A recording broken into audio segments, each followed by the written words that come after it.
Uma estrela a ser engolida por um buraco negro, no fim esta ilustração que vemos aqui então da espiral e portanto a ser engolida, passamos para um portal. Traz-nos um portal de cometa. Sara, explica-nos lá isso muito bem. Não é nada de esotérico, atenção que é preciso explicar isso, é pura física e astronomia e muito, muito interessante. Cometas, nós estamos habituados a ver, quanto mais não seja, imagens de cometas com aquela cabeleira gigantesca, e eu estou mesmo a falar de gigantesca porque então, são milhões e milhões de quilómetros, e o que é aquilo? É material a sublimar. Os cometas são bolas de neve sujas, que à medida que se aproximam de regiões mais próximas do Sol, aquecem, sublimem e, portanto, exibem estas cabeleiras que nós estamos a ver. Portanto, eles não nascem assim. Nascem como bolas de neve suja, e hoje sabemos que grande parte destes cometas que visitam a zona do Sistema Solar Interior residem sobretudo em órbitas entre Júpiter e Neptuno. São os chamados os cometas da família de Júpiter.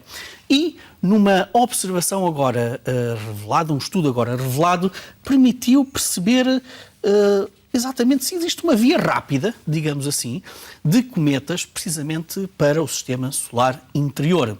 Os astrónomos estavam sobretudo interessados em perceber os centauros.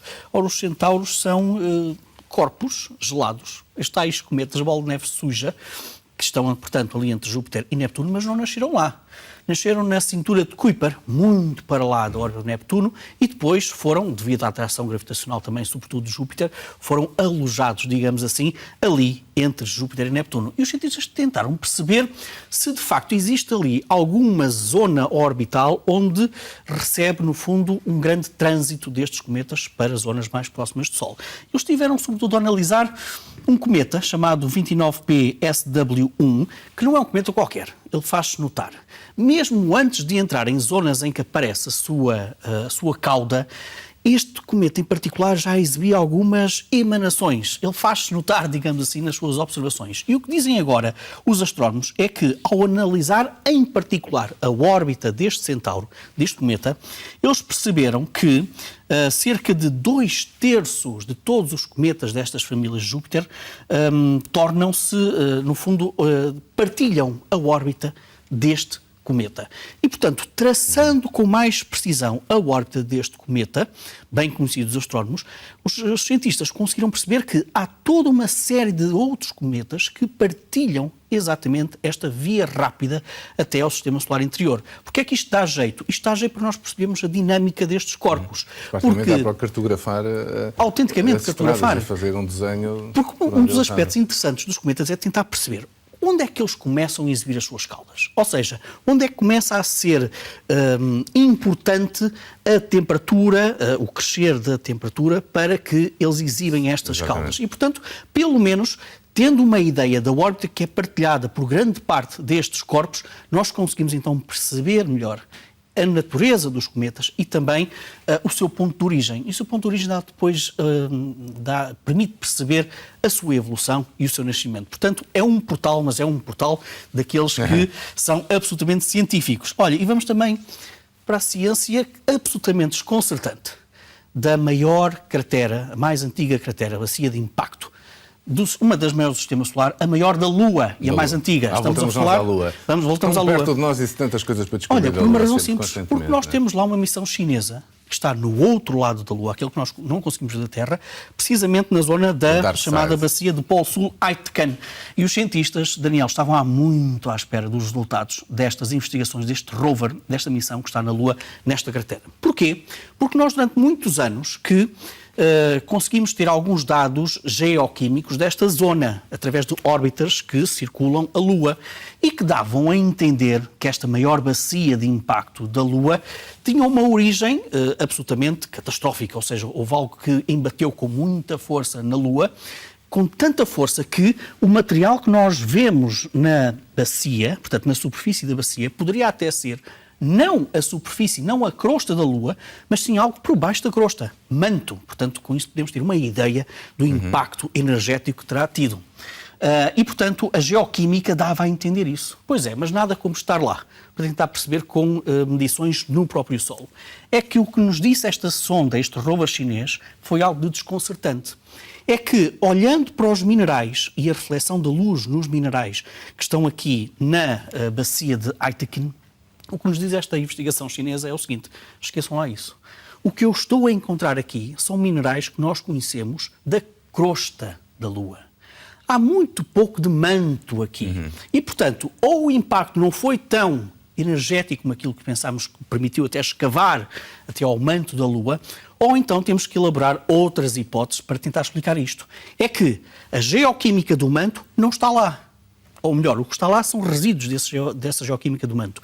A grande percentagem dos minerais são aqueles minerais que nós encontramos na crosta da Lua. Provavelmente e, portanto, aquela zona da crosta será mais soft, mais suave. Não, e é verdade. Por acaso nós até sabemos que nesta bacia de impacto a densidade da crosta da Lua é inferior à densidade média da Lua. Nós sabemos isso. Ou seja, tudo aponta para que foi um gigantesco impacto. Agora aqui a questão é tentar perceber, será que foi assim tão energeticamente poderoso que permitiu escavar até ao manto da Lua?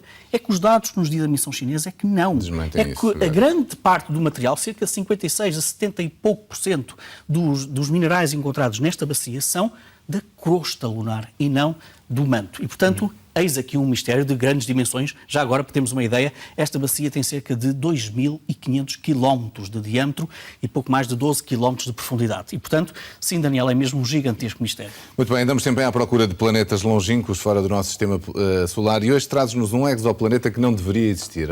E fez manchete em todo lado. Tens que explicar isso muito bem. É verdade, fez manchete em todo lado. Está a cerca de 30 anos-luz de distância do nosso Sol e orbita uma estrela de massa muito reduzida, uma anã vermelha. Vermelha, exatamente. O problema é que este exoplaneta é um exoplaneta que tem uma massa muito maior do que aquilo que nós pensávamos. Tem cerca de uma massa de pelo menos metade da de Júpiter e leva 204 dias a girar à volta da sua estrela. Este exoplaneta em si não é extraordinário. Nós conhecemos muitos exoplanetas com esta massa, daqueles mais de 4.000 que nós já conhecemos. O problema é orbitar uma estrela com uma massa tão pequenininha. E, portanto, o que nos dizem as teorias sobre a formação dos planetas é que estrelas com massa pequenina, e estamos a falar de massa cerca de menos de 1/10 da massa do Sol desta estrela, estrelas com esta massa, quando criam planetas, não têm matéria suficiente no disco que cria planetas para formar planetas com grande massa. E, portanto, o que nós sabemos hoje sobre a formação dos planetas é que, provavelmente, há ali uma construção do núcleo, um núcleo rochoso, e depois, à medida que esse núcleo rochoso vai crescendo, vai conseguindo ter gravidade suficiente para agarrar uma atmosfera. Só que à volta de uma anã vermelha, supostamente não haveria massa para criar um núcleo rochoso com estas dimensões. E, portanto, por isso é que se diz que este exoplaneta não deveria existir à volta de uma estrela com estas características. Isto pode dar origem a uma outra interpretação para a formação de planetas e que diz mais ou menos o seguinte: pode não ser uma acreção do núcleo, pode não se dar desta maneira, com esta narrativa científica, mas sim, nós temos zonas neste disco que têm massa suficiente para colapsarem sobre si próprias. E, portanto, podemos ter uma origem de planetas muito parecido com a origem das próprias estrelas. E, portanto, é uma maneira diferente de encararmos a formação de planetas, o nascimento de planetas, e que nos é dado precisamente pela descoberta deste exoplaneta.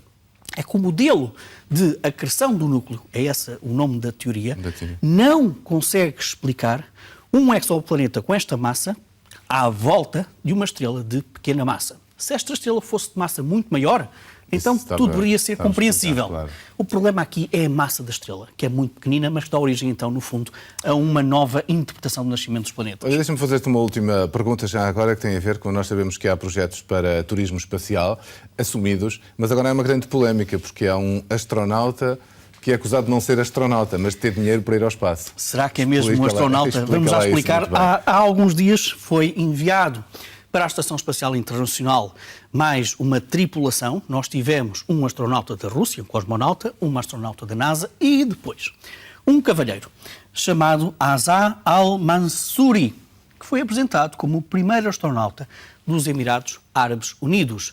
A NASA não gosta muito de chamar este cavalheiro astronauta por uma razão simples. É que esta viagem deste cavalheiro até um antigo aviador de F-16 foi para a Estação Espacial Internacional graças a um pagamento feito pelo Sheikh dos Emirados Árabes Unidos à própria Roscosmos, a agência espacial russa, para o levar até à Estação Espacial Internacional. Tirando essa polémica, é preciso realçar aqui uma questão. Os Emirados Árabes Unidos estão a a aplicar cada vez mais dinheiro na exploração espacial. Tem um programa espacial que é extraordinariamente ambicioso, que até envolve, eventualmente, no próximo ano, enviar uma sonda robótica até Marte. E, portanto, nós trouxemos esta notícia aqui para explicar que temos ali na zona do Médio Oriente, Emirados Árabes Unidos, Catar, cada vez mais países a investirem em exploração espacial, a pagar a empresas, sobretudo americanas, para terem sedes também nesses próprios países e, portanto, temos aqui, eventualmente, na exploração espacial, um cunho cada vez mais também daqueles países, daquela zona. E já agora um pormenor que eu acho que é absolutamente delicioso. Com muitas cientistas mulheres a trabalharem nestas... Ser interessante e quebrar algum preconceito. E acho que era importante também trazer esta indicação. Muito bem, Miguel, obrigado pelos teus esclarecimentos e hoje, de facto, com esta característica também muito interessante. Avançamos agora e quando estamos a chegar ao fim, falando de música, o músico Captain Boy tem um novo disco, ele já passou por aqui esta manhã, o disco chama-se Memories and Bad Photographs, é o segundo longa duração da carreira. O álbum tem 8 faixas, cada uma é parte de uma recordação. Na edição física do disco, cada tema é acompanhado por uma fotografia que representa uma recordação.